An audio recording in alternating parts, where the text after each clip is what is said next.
I'm Tony Brown. In a moment, the art of culture.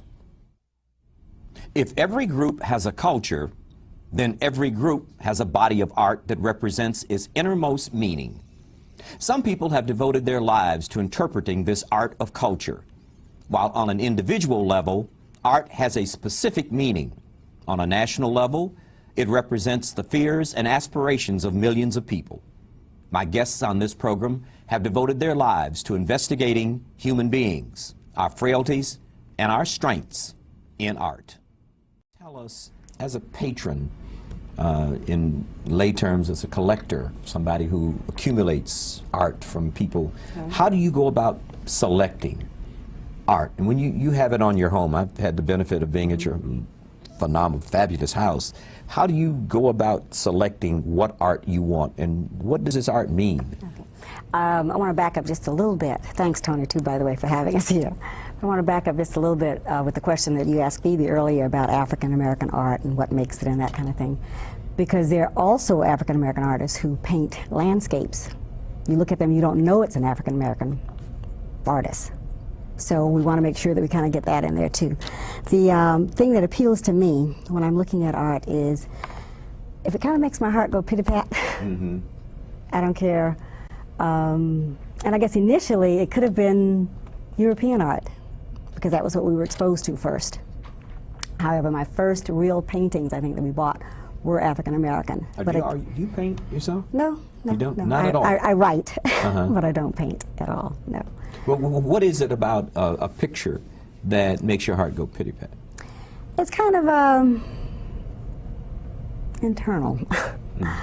What would work for me obviously wouldn't necessarily work for you. You know, when I see these movies, there's always a movie like in the James Bond films where they're in an art, always in an art museum. I don't know why they put James Bond always in an art museum. And there are people who sit there with the little pads, yes. and they're like this, looking up. Now, what are they doing? Now, are they going pity-pat? And that may have been an auction too. Where no, they look like they got this little stools in front of the paintings, and people just sit there, and I guess they're internalizing, and trying to do what you do, absorbing what that means to them. Yes. I personally love sunsets. That's what it gets down to. Them. Each piece of art is then communicates to each individual a specific something. In other words, if I look at it, I'm seeing A, you look at it, you may be seeing G. Else. Yes, yes, yes. And it's what appeals to you.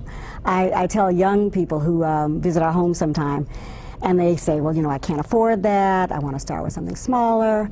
I say, whatever makes you feel good. When you look at it, when you get up in the morning and you really look at it and it makes you smile, you know, it makes you feel good about it. What is the attraction, and you correct me if I'm wrong, hasn't there been a big explosion of the accumulation or the whatever you call it, of African-American art by whites? Isn't that a big trend? Yes, that is a big trend, and that's one of the things that we kind of talk about when we say we want to support our African-American artists, because white people buy white art, but they also buy our art.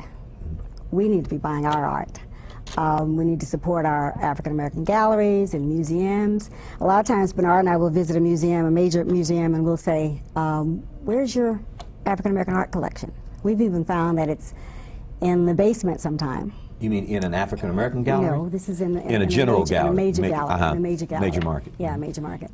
And you know, we're from Florida originally, and we love going into museums there and finding out that they have nobody of African-American descent in their galleries. But if whites are buying African-American art, and that's what I understand, I'm not a professional, then why would the galleries not display it? Because it means that there's a market for it, doesn't it? Yes, there is a market for it. There are, and there are several galleries, I should say, who really are pushing African-American art. General market galleries, right. Prices are prohibitive once white Americans start selling our art. I must say that. Once white Americans start buying it? And selling it. It becomes more expensive? It becomes more expensive. Because there's greater demand for the art. Exactly.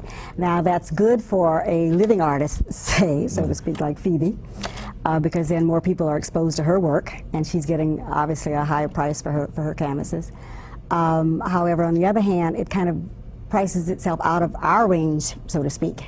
You know, African Americans not purchasing art on a large scale a lot of us can't afford to start that high, you know, so we may not be able to have somebody's work like Feed Disease. What about the value? So, And when you collect, what does this do for your portfolio or for your? I mean, it's an investment. It's an investment. Yes. So yes. in addition to being aesthetic in its meaning to Exactly. you are making an investment at the same time. Right, because in our collection we have, Bernard and I laugh about it all the time because I say he likes the dead artists and I like the living artists. And so we have several dead artists, I'll say, and obviously they're not benefiting from our purchasing their work now, but it is an investment for us. I mean, and to actually look at and hold something from the 1800s that was painted by a black man, just really, you know, kind of gives you chills a little bit. Now, those happen to be ones that they're landscapes, and you can't tell it was painted by a black man. It could have very well been somebody white.